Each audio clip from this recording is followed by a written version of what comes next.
even if the Conservatives don't gain an overall majority, it would be interesting to see what would happen with the Liberal Democrats, purely because Labour has set its face very much against overturning the referendum.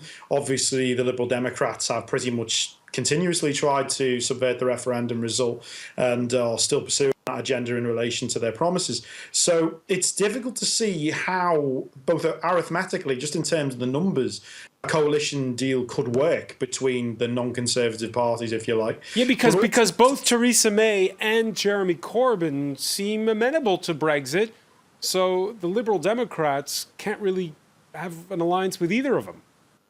Well, I mean, particularly given that you would imagine that would be the price for Liberal Democrat cooperation, and you would think that would be a price that's too high for either of those parties. And in particular, just to note on Tim Farron's comments that you played there, he's saying that, Theresa May wanted the election to be about Brexit. Tim Farron wanted the election to be about Brexit, because if it was about Brexit, the Liberal Democrats could potentially shore up that Remain constituency, but that really hasn't worked for them at all thus far.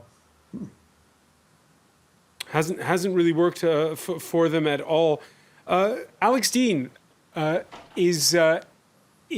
hasn't it been more about Brexit? Well, as campaigns take place, increasingly you get attention on the leaders, their personalities and their skills.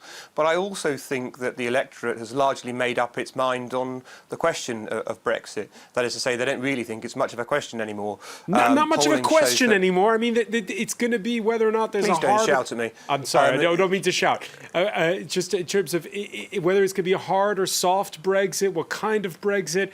No, I meant the basic question of whether or not it happens. Oh, I see. Okay. I think that what's been said that's absolutely correct is that the Lib Dems are the only party that really quibbles about whether or not Brexit will take place. Polling tends to indicate that even many people who voted to remain in the European Union just now think, well, we voted that way and we've got to get on with it. And I think that's more or less now the settled will of the UK.